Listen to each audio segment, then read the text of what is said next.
नमस्कार. अजीर्ण भेषजम वारी जीर्णेवारी बलप्रदम भोजने च अमृतम वारी भोजनांते विषप्रदम. ये जो श्लोक है इसका वर्णन आयुर्वेद में आया है.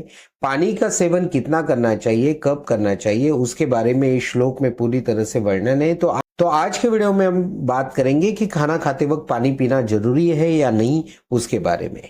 देखिए, अगर आप श्लोक को देखोगे तो आपको पता चलेगा कि अजीर्ण भेषजम वारी, इसका मतलब क्या है. जब इंडाइजेशन होता है तब जो पानी है ये दवा का काम करता है. ठीक है. जीर्णेवारी बलप्रदम, इसका मतलब क्या है, जब खाना हजम हो जाता है तब ये जो पानी है आपके शरीर को ताकत देता है. भोजनेच अमृतम वारी, इसका मतलब क्या है, जब आप खाना खाते हो तब पानी पीना अमृत की तरह काम करता है.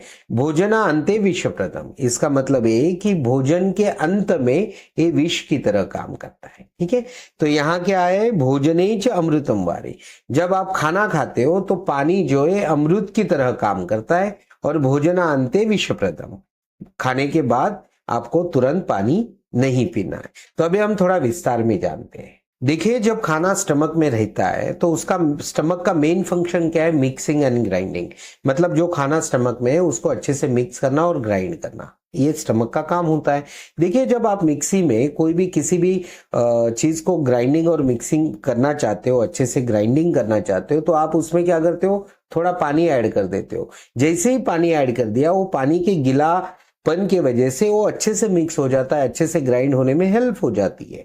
उसी तरह जब स्टमक में खाने के साथ थोड़ा थोड़ा पानी जाएगा तो उससे क्या होगा, खाने के पानी के गीलेपन की वजह से खाने का जो मिक्सिंग और ग्राइंडिंग है, जो स्टमक का फंक्शन है, वो अच्छे से होगा. अगर मिक्सिंग और ग्राइंडिंग फंक्शन अच्छा हुआ तो खाना पाचन होने में मदद होगी. ठीक है.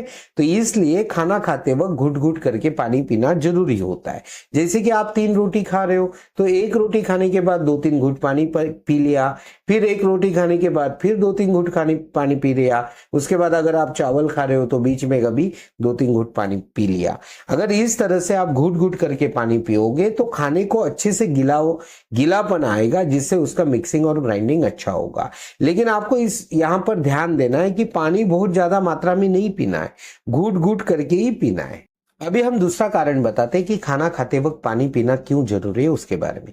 देखिए, जो लोग एसिड रिफ्लक्स, जीआरडी, हाइड्रोलर्निया से परेशान है, उनका जो एलियस है, लोअर इसोफेजियल स्फिंक्टर है, लैक्स हुआ है, उसके ऊपर कंटिन्यूअस तनाव है. ठीक है. जब आप खाना चबाते हो तो ये तनाव बढ़ता है. आप अगर ठीक से नोटिस करोगे, ठीक से ध्यान दोगे तो आपको पता चलेगा कि आप जब खाना चबा रहे हो तो एलियस के एरिया में जहां आपका रिबकेज खत्म होता है, ये जो सेंटर का बोन है, ठीक है, वो जहां खत्म होता है और पेट जहां शुरू होता है, उस एरिया में आपको तनाव महसूस होगा जब आप खाना चबाओगे. ठीक है. फिर आपने सपोज एक रोटी खा ली तो इस दौरान वो तनाव और बढ़ जाता है, क्योंकि खाना चबाने से उसके ऊपर तनाव आ रहा है. ठीक है.